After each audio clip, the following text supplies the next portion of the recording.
Good evening students. आज हम लोग पढ़ने जा रहे हैं वेक्टर अलजेब्रा में क्लास 12 की mathematics vector algebra dot product of two vectors. इसे scalar product of two vectors भी कहा जाता है। स्केलर प्रोडक्ट इसलिए कहते हैं क्योंकि दो वेक्टर का प्रोडक्ट अगर स्केलर क्वांटिटी मिलती है तो उसे स्केलर प्रोडक्ट भी कहा जाता है। तो यहां पर हम लोग पढ़ रहे हैं प्रोडक्ट ऑफ टू वेक्टर्स। तो पहला एक तो है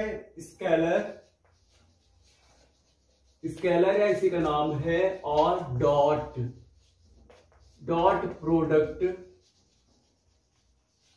प्रोडक्ट ऑफ टू वेक्टर्स। देखिए, हम लोग अगर दो नंबर का मल्टीप्लीकेशन करते थे या उनका प्रोडक्ट निकालते थे तो हमेशा ऐसे क्रॉस का निशान बनाते थे, तो मल्टीप्लीकेशन का साइन यही होता था। फिर बाद में हम लोग अलजेब्रिक एक्सप्रेशन पढ़ने लग गए तो फिर भी हम लोग वहां पर डॉट का इस्तेमाल करते थे ऐसे करके। तो ये डॉट का इस्तेमाल हम लोग करते चले आए हैं। तो ये भी क्या होता है, प्रोडक्ट या मल्टीप्लीकेशन को का ही साइन है ये दोनों। तो यहां पर भी है क्रॉस प्रोडक्ट और डॉट प्रोडक्ट। तो यहां पर प्रोडक्ट दो तरह का होता है। तो हम लोग यहां जो पढ़ने वाले हैं स्केलर या डॉट प्रोडक्ट। स्केलर प्रोडक्ट इसलिए कहते हैं कि दो वेक्टर्स का अगर हम प्रोडक्ट निकालते हैं, अगर वह स्केलर क्वांटिटी आ जाती है तो वह इसीलिए उसको स्केलर कहते हैं। और इसे डॉट, तो ये डिफाइन किया गया है, और क्या डिफाइन है इसको देख लेते हैं। अगर हम मान लेते हैं let theta be the angle between two vectors, vector A and vector B. दो वेक्टर्स हैं हमारे पास, वेक्टर ए है एंड वेक्टर बी है, और इनके बीच एंगल क्या है, थीटा है। तो ये डिफाइन है, इसको डिफाइन किया गया है डॉट प्रोडक्ट को, vector A dot vector B. Magnitude of vector A, magnitude of vector B और कॉस थीटा। ये थीटा जो है दो एंगल, उसी के बीच का एंगल है। देखो ये डिफिनीशन है, ये डिफाइन किया गया है। क्यों आया, कहां से आया, कैसे आया, इससे हमें नहीं मतलब है, ये फिजिक्स का काम है। फिजिक्स तो हम यहां पे जो चीज डिफाइन कर दी गई है उसे हम लोग मान लेंगे। जैसे साइन थीटा को डिफाइन किया गया है, sine theta is equal to perpendicular by hypotenuse होता है। तो ये डिफिनीशन है, तो आप मान लीजिए। तो ये इसको डिफाइन किया गया है। अब ये फिजिक्स में क्यों, कैसे, इसका आंसर आपको मिलेगा। हम लोग यहाँ वेक्टर अलजेब्रा पढ़ रहे हैं, सिर्फ हमें इसकी डिफिनीशन से मतलब है बस। दो वेक्टर्स का डॉट प्रोडक्ट को ऐसे ही डिफाइन किया गया है। अब ये तो इसका थोड़ा सा आगे मान लिया, वेक्टर हमने यहाँ पर ये बनाया, ये वेक्टर ए है और ये दूसरा वेक्टर जो है हमने ऐसे करके बना दिया। इसके बीच एंगल जो है वह थीटा है। और ये आपको याद रखना है, यहाँ पर एक बात और हम आपको बता दे रहे हैं कि यहाँ जो थीटा है वो theta lies between 0 and 180 degree. तो वेयर आप यहां पर दिखा देंगे कि वेयर जो थीटा है वो 0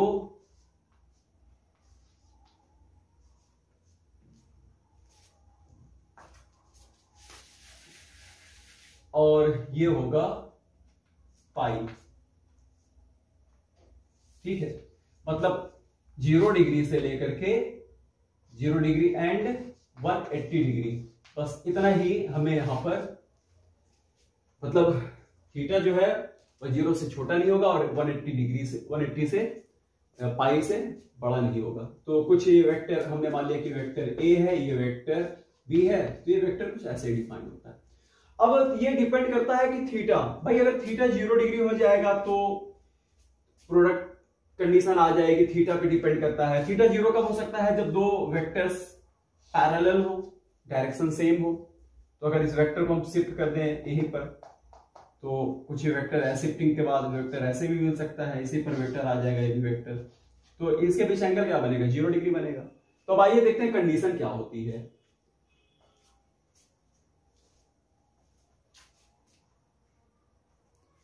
स्टूडेंट्स, अगर हम यहां पर बात करें कि दो वेक्टर पैरेलल हैं, पैरेलल का मतलब क्या, डायरेक्शन दोनों का सेम है, इस तरह से पैरेलल वेक्टर्स हैं।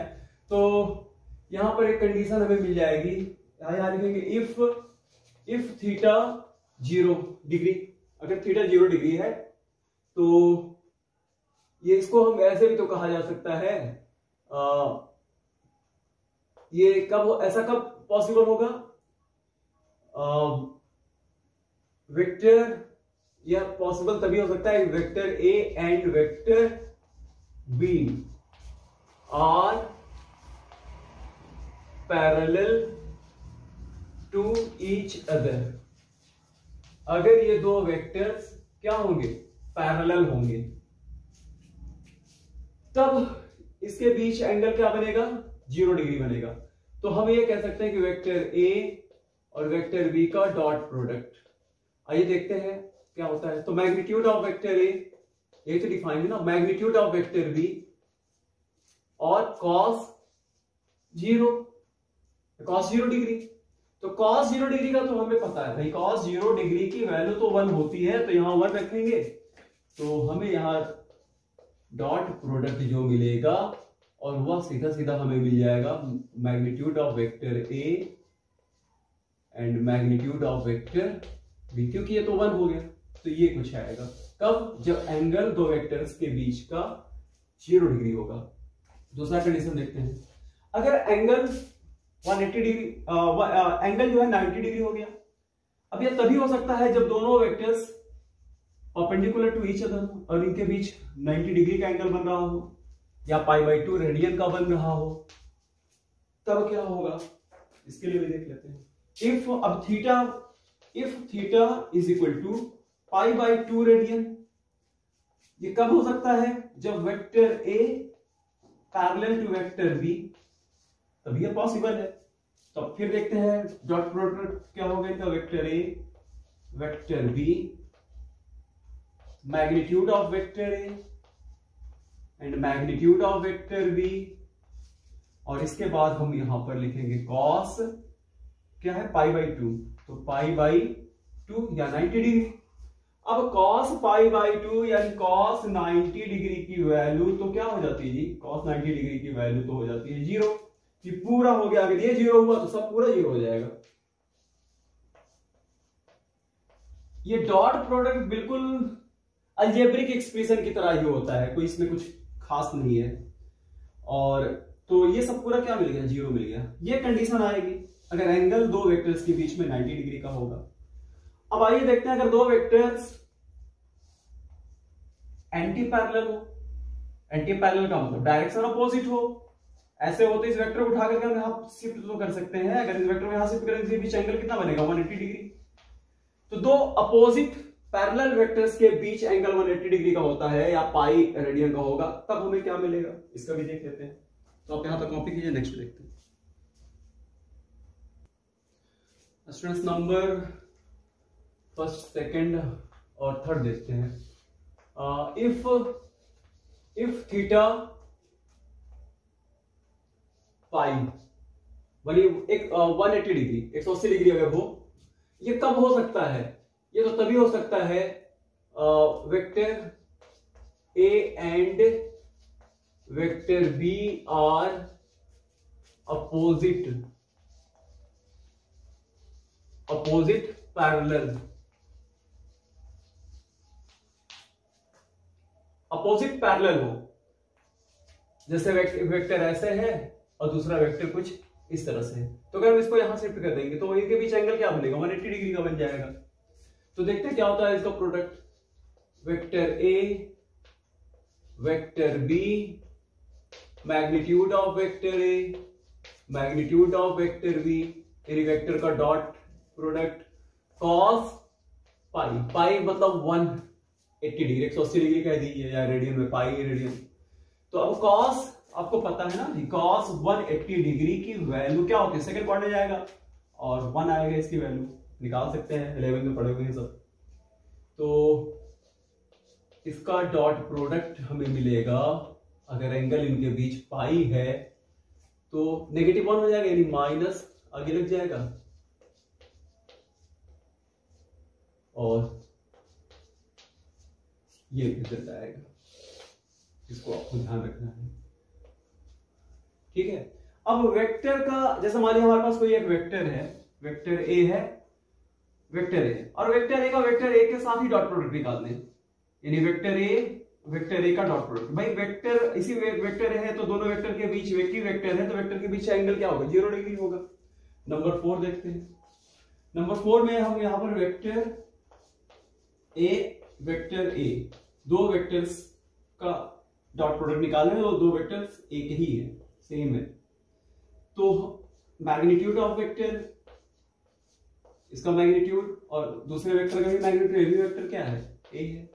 और भाई दो वेक्टर है, सेम वेक्टर है तो इसके बीच एंगल 0 होगा, यानी cos 0 डिग्री।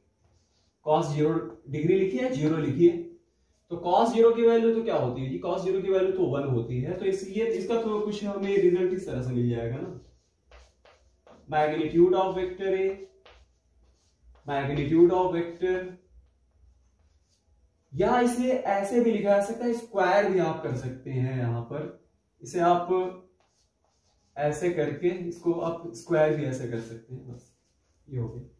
और अब आइए देखते हैं, बहुत इंपॉर्टेंट होता है कि यूनिट वेक्टर यानी आई कैप, अगर यूनिट वेक्टर है कंपोनेंट्स 1 0 0 कंपोनेंट्स का कोई वेक्टर होता है तो उसको आई कैप से डिनोट करते हैं, और आई के साथ में डॉट प्रोडक्ट क्या होगा, ये बिल्कुल कुछ ऐसा ही है।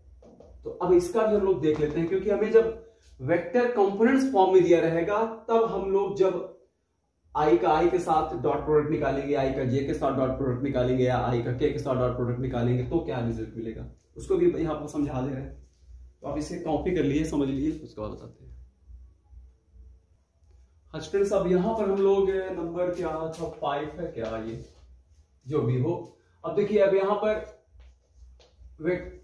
आई कैप क्या है, आई कैप एक वेक्टर ही, यूनिट वेक्टर है। एक्स एक्सिस के अलोंग 1 0 0 कंपोनेंट्स का जो वेक्टर होता है उसे हम लोग आई कैप से रिप्रेजेंट करते हैं। तो आई कैप का मतलब एक यूनिट, यानी वन यूनिट का एक vector along to X axis होता है। तो आइए इसका डॉट प्रोडक्ट निकालते हैं। तो वेक्टर तो है, तो वेक्टर का डॉट प्रोडक्ट डिफाइन है, तो इसका मैग्नीट्यूड ऑफ आई कैप मतलब मैग्नीट्यूड इसका तो 1 ही होगा। तो उसके बाद cos, अब वेक्टर सेम है तो इसके बीच एंगल क्या होगा, 0 डिग्री, 0 होगा।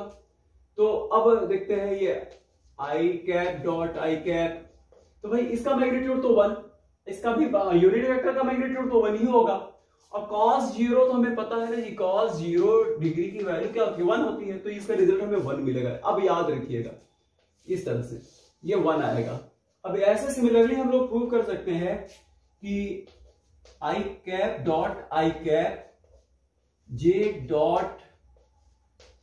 Cap is equal to K cap dot K cap, ये सबका रिजल्ट हमें 1 ही मिलेगा। इसलिए जब वेक्टर्स कभी भी कंपोनेंट्स फॉर्म में दिया रहेगा, जब हम लोग उसका प्रोडक्ट निकालेंगे, आई का आई के साथ डॉट प्रोडक्ट, के का के साथ डॉट प्रोडक्ट, तो हम लोग वहां पर 1 लिखेंगे।